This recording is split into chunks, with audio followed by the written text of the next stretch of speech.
चिंतन जी, फाइनली हम प्राइस की भी बात कर लेते हैं।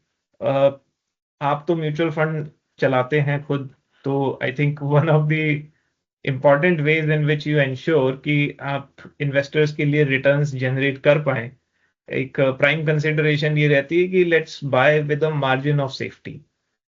अच्छा खासा मार्जिन होना चाहिए, अंडर वैल्यूड स्टॉक्स लेने चाहिए। तो और ये भूमिका जो मैं बांध रहा हूँ, ये खास तौर पे आपके लिए है, क्योंकि आप इसी इंडस्ट्री से आते हैं। बिल्कुल। 36.5 के करीब का आपका पोस्ट इश्यू पीई रेशियो रहने वाला है। अ, आप क्या कहना चाहेंगे? यहाँ पे आप मार्जिन ऑफ सेफ्टी देखते हैं क्या? तो कोई भी बिजनेस में अगर हम वैल्यूएशन की बात करें, आपने सही कहा, कुछ कुछ लॉस मेकिंग बिजनेसेस भी है जो लिस्टिंग होता है, अगर उनका फ्यूचर ग्रोथ बहुत अच्छा होता है। हमारे यहाँ पे अगर पिछले 3 साल के अर्निंग्स ग्रोथ देखे तो AUM growth, earnings growth, profitability growth, operating profit growth तो काफी अच्छे रहे। मार्केट डिटरमिन्ड होते हैं, एयूएम कितना ग्रो होगा वो भी मार्केट डिटरमिन्ड होता है। तो उसी के साथ साथ जो अनुमान लगता है, मर्चेंट बैंकर्स, इन्वेस्टर्स साथ में बैठ के डिसाइड करते हैं।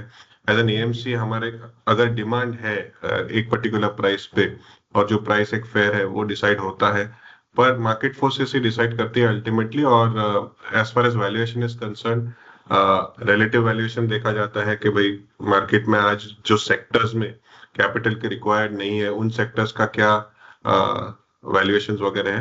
पर ऑनेस्टली वैल्यूएशंस मर्चेंट बैंक का डिसाइड करते हैं in line with the investors, और फिर बोर्ड डिसाइड करता है। और हमारा ऐसा मानना है कि अगर कोई भी कंपनी जिस तरह से ग्रो हो रही है और ग्रो हो पाती है, आगे भी आपको लगता है कि ग्रो होगी, तो रिस्क तो होता ही है इक्विटी में, पर वो रिस्क के साथ साथ अगर आप quality of company, quality of portfolio, quality of people अगर देखें और उसके साथ आप उसको ऐड कर ले, तो फिर आपको डिसाइड करना है कि with in the available investment opportunities आपको कहाँ पर इसको फिट करना है, ग्रोथ में फिट करना है।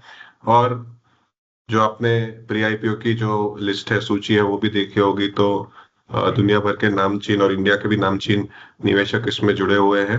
और आगे भी अगर हम देखें तो आज एंकर की लिस्ट भी आ जाएगी, तो उसमें भी आपको जो लिस्ट दिखेगी।